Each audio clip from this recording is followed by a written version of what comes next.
Salut à tous, j'espère que vous allez bien. Toute nouvelle vidéo, preview du deuxième grand chelem de la saison à Roland-Garros en France. Donc on commence comme d'habitude par une petite présentation d'avant-tournoi. Le tenant du titre c'est Carlos Alcaraz, l'Espagnol, vainqueur en 2024. La surface terre battue extérieure, donc une terre battue plutôt lente avec un rebond assez haut, à l'image du tournoi de Monte-Carlo. Quelques petites infos statistiques. Le record du nombre de titres, c'est évidemment Rafael Nadal avec 14 titres et 112 victoires pour seulement 4 défaites. Le plus jeune vainqueur, c'est Michael Chang en 1989 à 17 ans et 3 mois. Et le plus vieux vainqueur, c'est Novak Djokovic en 2023 à 36 ans et 20 jours. C'est tout pour cette petite présentation d'avant-tournoi. On passe tout de suite aux favoris et aux outsiders.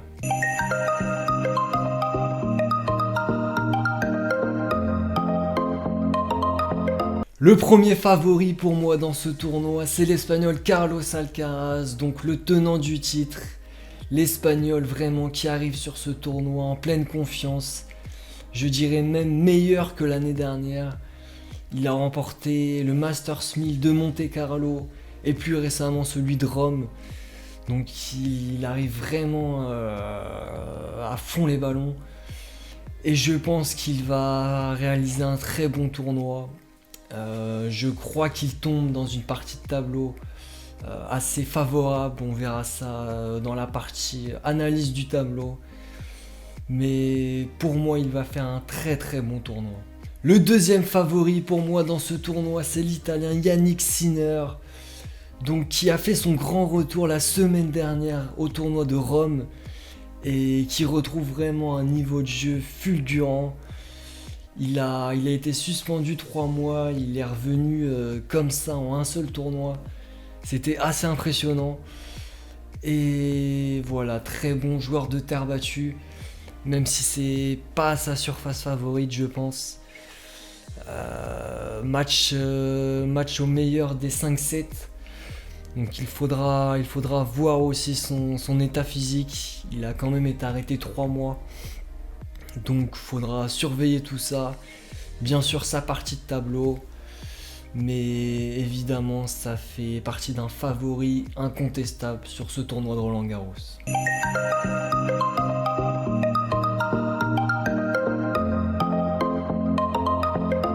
Allez, on passe aux outsiders et le premier c'est l'Allemand Alexander Zverev, donc finaliste l'année dernière, mais cette année il arrive sur ce tournoi vraiment en manque de confiance, en manque de repères. Il a encore perdu la semaine dernière à Hambourg il y a quelques jours à Hambourg contre Alexandre Müller. Donc pour moi, comme je le disais, je pense pas que ce soit un souci de niveau de jeu. Mais il manque de régularité et de concentration dans ses matchs. Faudra voir son parcours évidemment. Et aussi comment il va se comporter au meilleur des 5 manches. C'est totalement différent des 3-7. Donc faudra surveiller tout ça. Je pense également qu'il aura plus de motivation à Roland-Garros. Et est-ce que ça peut jouer ? Réponse sur ce tournoi. Le deuxième outsider pour moi dans ce tournoi, il est français et c'est Arthur Fils. Et je ne dis pas ça parce qu'il est français, mais bien parce qu'il a vraiment réalisé de très très bons résultats cette année. En Masters 1000 notamment, il a éliminé beaucoup de très bons joueurs. Je pense à Zverev, Rublev et j'en passe. Donc il a vraiment une chance sur ce tournoi. Il est très à l'aise sur terre battue. Il a vraiment des frappes très lourdes. Et sur cette terre battue, s'il fait beau, ça peut vraiment faire des dégâts, je pense. Après, bien sûr, il aura une grosse pression devant le public français, comme chaque année. Mais je pense vraiment qu'il peut faire quelque chose et rallier la deuxième semaine de Roland-Garros. Troisième outsider que j'ai choisi, c'est un autre joueur en forme, c'est l'Italien Lorenzo Musetti. Donc très très bon niveau de jeu sur terre battue. Excellent résultat cette année dans les Masters 1000. Finaliste à Monte Carlo, demi-finaliste à Rome chez lui la semaine dernière. Donc vraiment très très beau joueur. Roland Garros, c'est un tournoi qui lui a bien réussi par le passé. Et pour moi, il a de grandes chances de faire un très très bon tournoi. Quatrième outsider, c'est le Serbe Novak Djokovic, donc, qui se refait une santé cette semaine au tournoi de Genève, où il est en finale.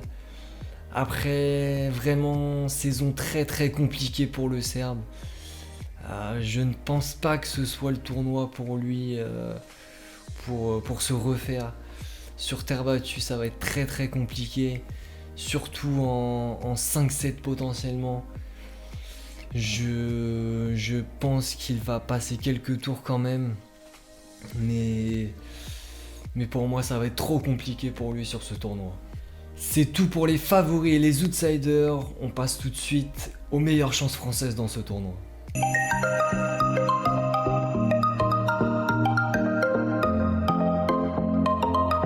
Allez, c'est parti pour les meilleures chances françaises. Donc la première, on l'a vu, Arthur Fils évidemment. La deuxième, Alexandre Muller. Donc vraie révélation pour moi cette année, excellent joueur, vraiment très complet au service, côté coup droit, côté revers, très très beau joueur à voir aussi. Et il a fait un excellent tournoi d'Hambourg. Malheureusement, il a perdu contre Auger Aliassime en 3-7, mais il a vraiment livré un très beau combat, très costaud du fond du court, il m'a vraiment impressionné. Il a éliminé Zverev juste avant, on l'a dit. Et il arrive vraiment sur ce Roland à son meilleur, en pleine confiance. Et devant son public, il peut faire un très très bon Roland Garros. La troisième meilleure chance française, c'est Corentin Moutet. Donc très à l'aise sur ce tournoi. Il a vraiment un jeu de terre battue.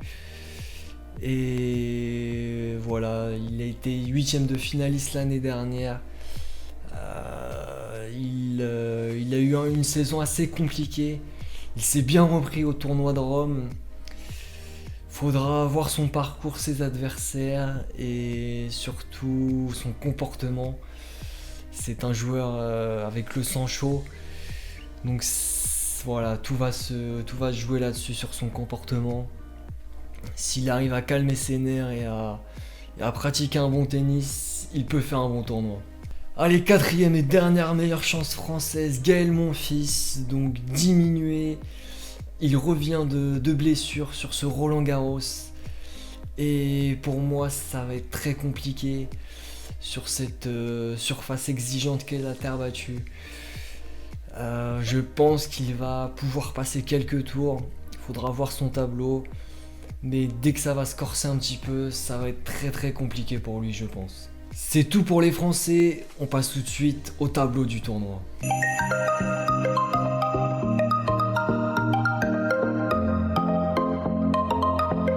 Allez, c'est parti pour ce tableau de Roland Garros. Et on commence par l'Italien Sinner, qui va jouer Rinderknecht au premier tour, le Français. Donc ça devrait passer assez facilement en 3-7, je pense. Avant un potentiel deuxième tour contre Richard Gasquet. Donc dernier Roland Garros pour Gasquet. Ça serait une belle porte de sortie de tomber contre l'Italien Sinner. Donc à surveiller. Ensuite le Français Arthur Fils qui va jouer Jarry au premier tour. Donc ça devrait passer facilement. Le Chilien vraiment pas du tout en confiance ces derniers temps.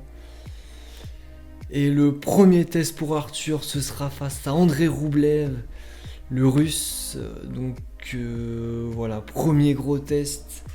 Ça va pas être facile contre le Russe, mais pour moi Arthur a toutes ses chances. Et potentiellement Yannick Sinner en 8ème de finale. Donc ça, si ce match a lieu, ce sera le match de la quinzaine à pas louper. Ensuite le Français Alexandre Muller, donc face à Jakub Mensik, récent vainqueur d'Indian Wells. Moins bon sur terre battue, je pense que Muller a ses chances sur ce match. Donc plus tard dans le tournoi, demi-nord potentiellement. Dangereux l'Australien, assez bon sur cette surface. Très très bon cette année, excellent résultat sur terre battue. Donc voilà, Muller peut passer quelques tours. Ce sera potentiellement un qualifié au deuxième tour. Donc pour moi, il y a la place sur ce tournoi. Ensuite, le français Gaël Monfils, donc premier tour abordable également face à Delienne. Avant un gros choc au deuxième tour face à Draper, ce sera vraiment très compliqué, je pense, pour le français. Ensuite, Zverev, l'allemand, face à Tien au premier tour. Match piège. L'américain, pas mauvais. Je crois me souvenir qu'il a fait un bon Open d'Australie. Mais je pense que ça devrait passer pour l'allemand quand même. Deuxième tour face à De Jong, l'hollandais. Ça devrait passer aussi. Et premier test, ce sera peut-être face à Auger Aliassime. Donc un match qui promet entre deux très bons joueurs du fond du court. Et un petit peu plus tard dans le tournoi, ouais, peut-être Dimitrov. Ensuite, Corentin Moutet, donc face à un qualifié au premier tour, avant un potentiel deuxième tour explosif contre Djokovic, donc un match qui promet aussi. Ensuite, l'Italien Musetti, donc premier tour également face à un qualifié, avant potentiellement de jouer un deuxième tour face au Français Valentin Royer. Et le premier test pour lui, ce sera face à Holger Rune, le Danois. Donc un match très intéressant entre deux très bons joueurs sur terre battue. Et on termine par Carlos Alcaraz, donc qui ne va pas jouer Nishikori, le japonais a déclaré forfait. Il va jouer un qualifié italien, il me semble, je n'ai plus son nom en tête.